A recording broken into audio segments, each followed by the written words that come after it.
Benvenuti viaggiatori, io sono Fleur de Lis e vi accompagnerò nel mondo delle fate, il mondo dove l'immaginazione diventa realtà.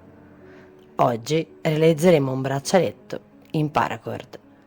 A fine video ci rivedremo per parlare di come è nata l'ispirazione per questo progetto creativo.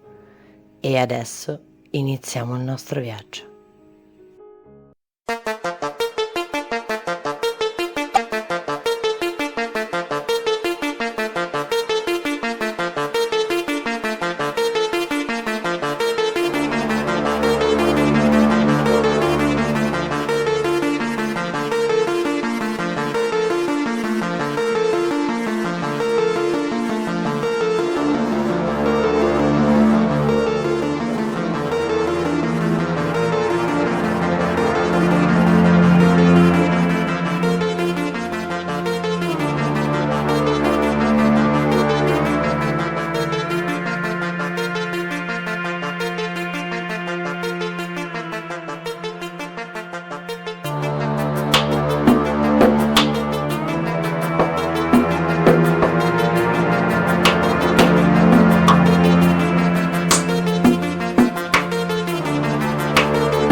Ed eccoci giunti alla fine del nostro viaggio di oggi.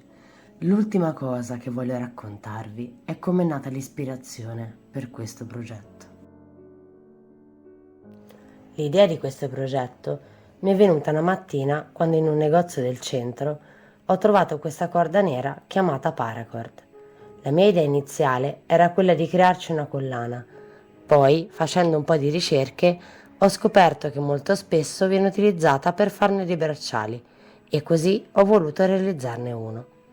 Anche in questo caso, come per il macramè, ho dovuto fare molti tentativi prima di imparare come realizzarlo, ma devo dire che una volta imparato è stato molto semplice.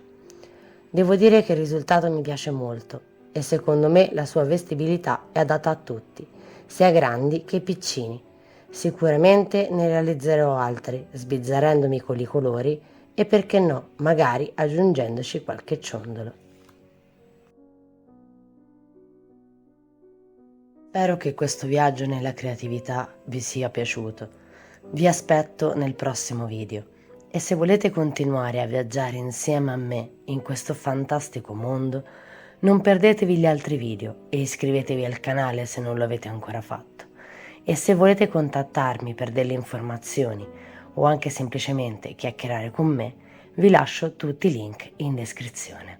Ci vediamo nel prossimo viaggio.